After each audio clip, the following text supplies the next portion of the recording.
প্রিয় শিক্ষার্থীবৃন্দ, চলমান অনলাইন শ্রেণী কার্যক্রমে তোমাদের সবাইকে শুভেচ্ছা জানাচ্ছি। আজ আমরা শুরু করছি উচ্চ মাধ্যমিকের আইসিটি বিষয় তৃতীয় অধ্যায়ে ডি মর্গানের উপপাদ্য। তাহলে তোমরা এখন তোমাদের খাতা কলম বের করে পাঠ শিরোনামটা লিখে নাও, ডি মর্গানের উপপাদ্য। আমরা ডি মর্গানের দুটি উপপাদ্য জানি। আমরা প্রথমে উপপাদ্য দুটো লিখব, তোমরাও আমার সাথে সাথে লিখো। 1 নং, 2 বা ততোধিক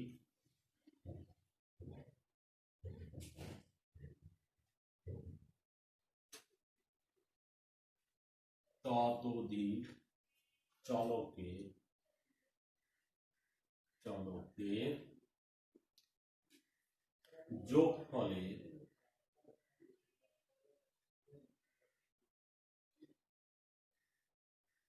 পরিপূরক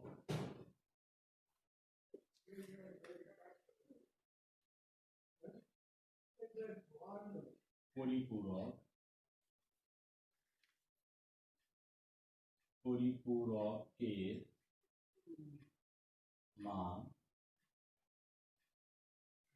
মান চলকগুলোর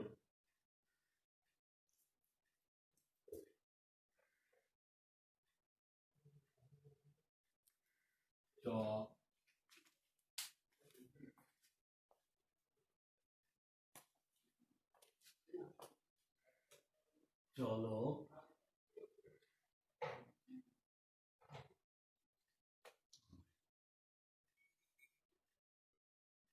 গুলোর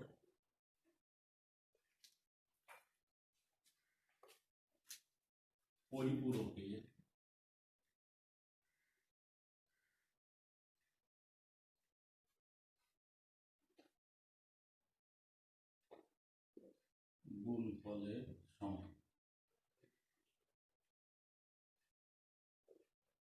গুণফলের সমান।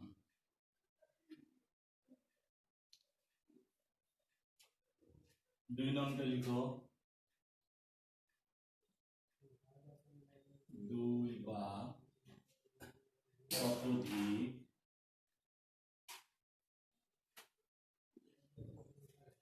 চলকের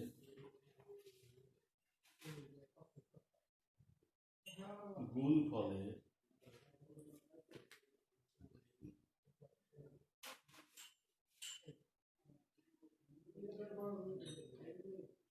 পরিপূরক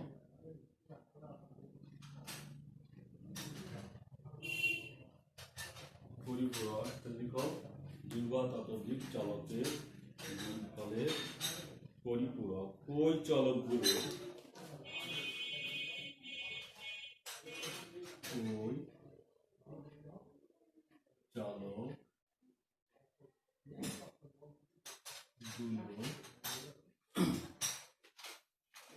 যোগফলে ওই চলকগুলোর পরিপূরকের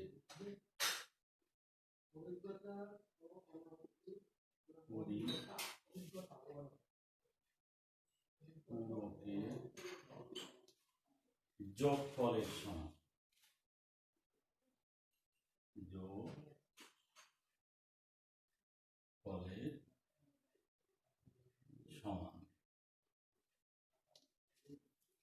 এই যে উপপাদ্য দুটো আমরা লিখেছি, এখন যদি আমরা চলক ব্যবহার করি, গাণিতিকভাবে একে প্রকাশ করি, তাহলে কেমন হয়? এখন আমরা এই চলকগুলো 3টি চলক নিয়ে গাণিতিকভাবে এই উপপাদ্য দুটো লিখব। তাহলে 3টি চলক নাও, এ বি সি। 3টি চলকের জন্য, 3টি চলকের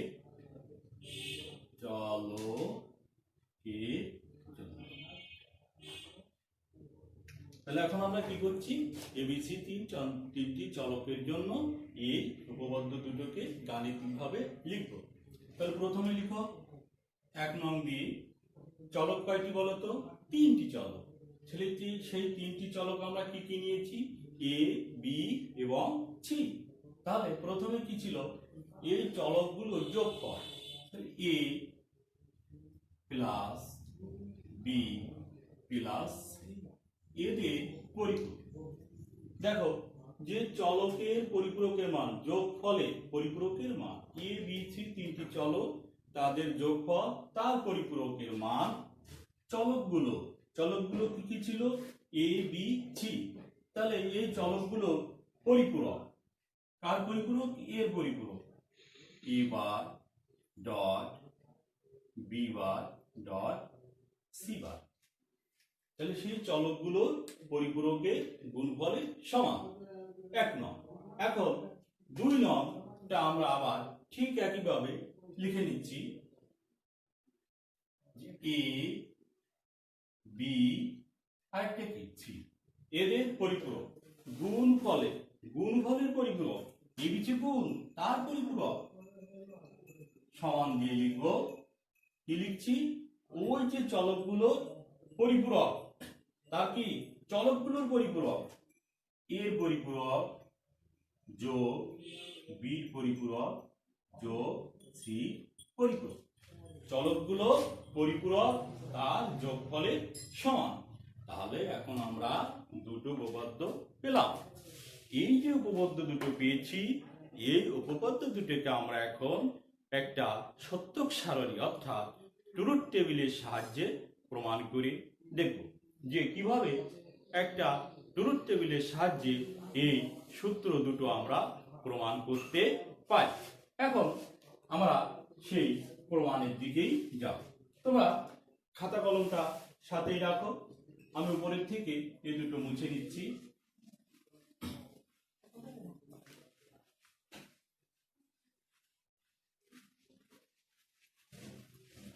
তোমাদের যদি কোথাও বুঝতে অসুবিধা হয় তোমরা দেখে কমেন্টস করো যে এখানে বোঝনি। ঠিক আছে? এখন তাহলে আমরা চলক নিয়েছি কয়টা? 3টি চলক। 3টি চলকের জন্য তাহলে আমাদের কয়টা সারি হবে? চলক যদি 3টে হয় আমরা লিখবো যে দেখো তুমি 2 টু দি পাওয়ার n সংখ্যক। তাহলে 2 চলক কয়টা? 3টে। n এর মান কত? 3। ব্যবহার করছি 3 সমান 8। তাহলে আমাদের 8টি সারি করতে হবে। সারি হবে কয়টি? 8। তাহলে আমরা এখন একটা টেবিল এঁকে নেব। আমরা একটা টেবিল আঁকি। 3টি চলকের জন্য একটা টেবিল আঁকবো। তোমরাও সাথে সাথে এঁকে নাও।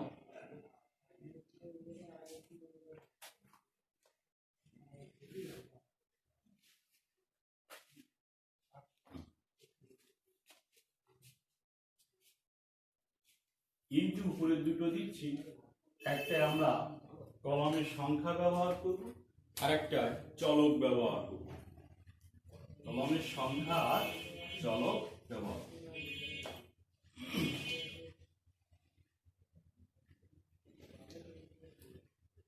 আর নিচে হবে কয়টি? আরো 8টি। তাহলে আরো 8টি আঁকি।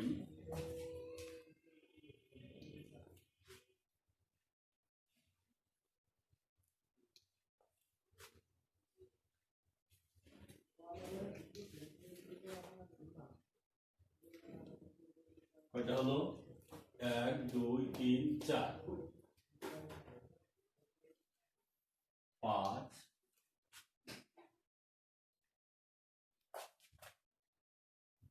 6 6টি হয়েছে। আবার যদি না 7 8 হয়েছে তো? 1 2 3 4 5 6 7 8। ঠিক আছে? 8টি। এবার আমরা ওই রাশিগুলো বলি। প্রথমে এ ছিল 3টি চলক এ বি সি। এ বি সি। চলক ছিল কয়টি বলো তো? তিনটি চলক ছিল। তাহলে লিখেছি এ বি সি। উপরে তুমি দিয়ে দাও 1 2 3 কলমের সংখ্যা। এখন 1 2 3 4 5 6 7 8টি সারি। আমাদের এই যে সারিগুলো পূর্ণ করতে হবে, সাজাতে হবে 0 এবং 1 দিয়ে। 0 হচ্ছে তোমার কোনো সিগন্যালকে অফ নির্দেশ করবে, আর অনকে তারা কি ইয়েস নির্দেশ করবে। তাহলে 0 এবং 1 দিয়ে এটাকে সাজাতে হবে। কি করে আমরা সাজাবো? এখন আমরা যদি ধরে নিই এখানে তোমার 0 ছিল, 0 1 2 3 4 5 6 7। কয়টা হলো? 0 1 2 3 4 5 6 7। এখন তোমরা তো নিশ্চয়ই আগে জেনেছো বাইনারি সংখ্যা কি করে করতে হয়। তাহলে 0-র বাইনারিটা কত? 0-র বাইনারি কত? 0-র বাইনারি 0, 1-এর বাইনারি 1, 2-এর বাইনারি 10, 3-এর বাইনারি 1, 4-এর কত? 1 0 0, 5-এর 1 0 1, 6-এর বাইনারি 4 আর 2 6, তাই না? 1 1 0, 7-এর বাইনারি 1 1 1। এই যে আমরা বাইনারি সংখ্যাগুলি লিখেছি, 7-এর বাইনারি লিখলাম 6 5 4 3 2 1 0। এখন এই যে বাকি সংখ্যাগুলো আছে বাম দিকে, এই সংখ্যাগুলোকে আমরা 0 দিয়ে পূর্ণ করে দিচ্ছি। ঠিক আছে? তাহলে আমাদের এবার এই সাজানোটা হয়ে গেল। তাহলে দেখো কি হয়েছে, যে এখানে লক্ষ্য করো যে 4টি 0 হয়েছে আর 4টি 1 হয়েছে। পরবর্তী দুটো 0 দুটো 1 দুটো 0 দুটো 1 0 1 0 1 0। এখন আমাদের মনে রাখার জন্য অনেক সময় আমরা যে বলে থাকি যে যদি 8টি ঘর হয় তাহলে তোমরা প্রথমে 4টি 0 4টি 1 দিবে, তারপরে 2টি 0 2টি 1 0 1 0 1 এভাবে দিয়ে পূর্ণ করবে সহজে।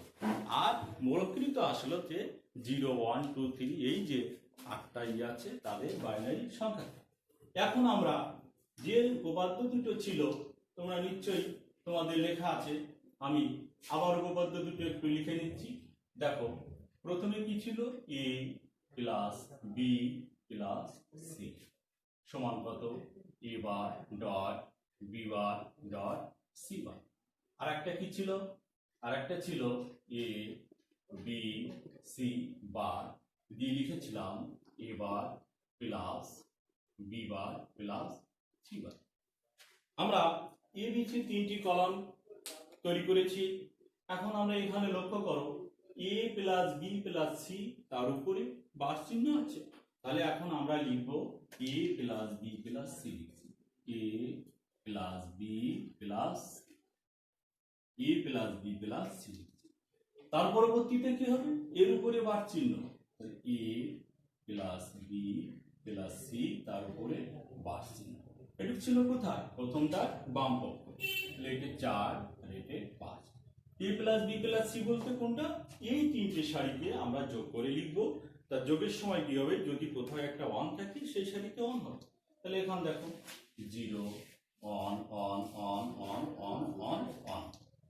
এবার এই সারিটার উল্টা বার চিহ্ন থাকলে যা থাকে তার উল্টো হয়। 1 এর বার থাকলে 0 হয়, 0 এর বার থাকলে 1 হয়। তাহলে এবার উল্টো হয়ে যাবে 1 0 0 0 0 0 0 0 হয়ে গেল। এবার আমরা চলে যাচ্ছি কোথায়? ডান পক্ষে। এখন ডান পক্ষে কি আছে? প্রথমে দেখো a বার, আমার a বার লাগবে। তারপরে কি লাগবে? B bar. তারপরে কি লাগবে? C bar. ঠিক আছে? এর পরবর্তীতে এগুলো গুণ, তাহলে a bar dot B bar dot C bar. এখন কি হচ্ছে? 6 7 8 9। তাহলে এবার বলতে আমরা চলে যাবো প্রথম সারিতে। এবার এর উল্টো হলে কি হবে? যা আছে বিপরীত, অন অন অন অন, 4টে অন। তারপরে এটা কি? 0 0 0 0। তারপরে এটা দুটো on, on on 0 0 on on 0 0।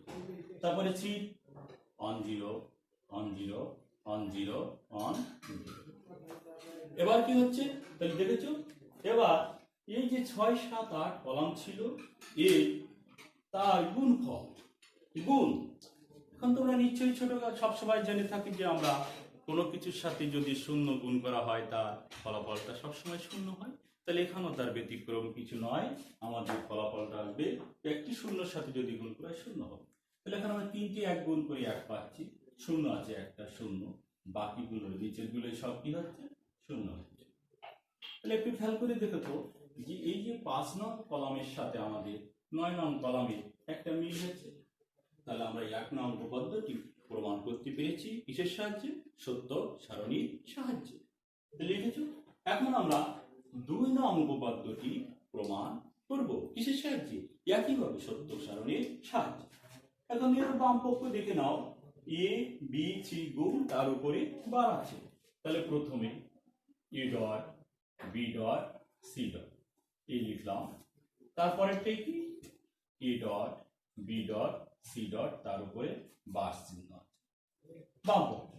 এখন আমরা বসাচ্ছি কি এ বি সি কোথায় 1 2 3 এই তিনটে গুণ করে বসাচ্ছি। গুণের সময় কি একটা শূন্য থাকলে সব তো গুণফলই শূন্য হবে, তাহলে এগুলো সব শূন্য আর নিচেরটা কি পি যে 1 আছে গুণ করে আমরা 1 পাচ্ছি। এবার কি আছে এর বিপরীত যা ছিল তার বিপরীত রাশি আসছে, তাহলে 0 এর স্থানে 1 1 1 1 1 1 1 0।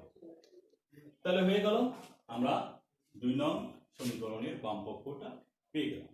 এবার ডান পক্ষে যাই, ডান পক্ষ করতে গেলে কি প্রয়োজন আছে? A bar plus B bar plus C bar. তাহলে এটা কত 10 এটা 11। তাহলে এবার আমরা লিখে নিচ্ছি কি A bar plus B bar plus C bar, A bar plus B bar plus C bar, A bar plus B bar plus C bar লিখলাম। এখন খেয়াল করো এটা তাহলে কলাম কত আসলো 12। এ বার বি বার সি বার যোগ আমাদের 6 7 8 কলাম লক্ষ্য করে দেখো, 6 7 8 কলামে ছিল এ বার বি বার সি বার, এই তিনটি যোগ 6 7 8 যোগ করে দেব। যোগের সময় কি আছে একটা 1 থাকলে তো 1ই পাবে,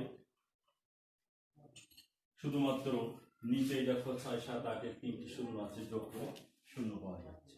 তাহলে এখানে কি হলো যে 11 আর 12, এই 11 এবং 12 এই দুটি কলম দ্বারা আমরা 2 নং উপপাদ্যটি সত্য সারণীর সাহায্যে প্রমাণ করতে পেরেছি। তাহলে এখন আমরা এই যে ট্রুথ টেবিলের সাহায্যে ডি মর্গানের উপপাদ্য দুইটি প্রমাণ করলাম। তাহলে তোমরা শেষে একটু লিখে নাও যে কোন কোন কলাম থেকে 1 নং আর কোন কোন কলাম থেকে 2 নং উপপাদ্যটি প্রমাণিত হলো, তাই শুধু একটু নিচে লিখে নাও। কি লিখবে? যতই যে সত্য সারণী হতে সত্য সত্য সারণী হতে সত্য সারণী হতে 5 এবং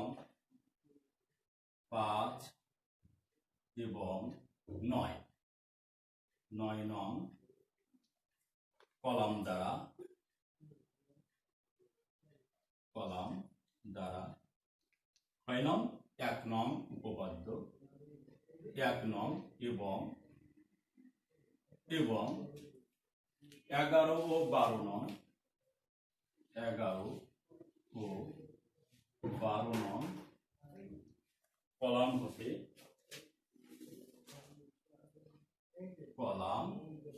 হতে 2 নং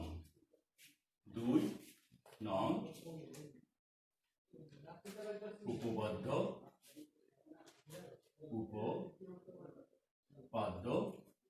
প্রমাণিত হলো।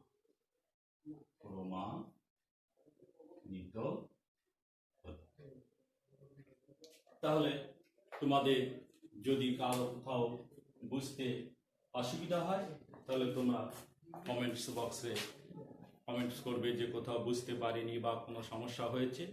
তাহলে সবাইকে আজকের এই পর্যন্তই ধন্যবাদ জ্ঞাপন করছি। তোমরা নিয়মিত অনলাইন ক্লাসগুলো দেখবে এবং স্বাস্থ্যবিধি মেনেই চলবে, সবসময় মাদককেই না বলবে। হ্যাঁ, সবাইকে ধন্যবাদ।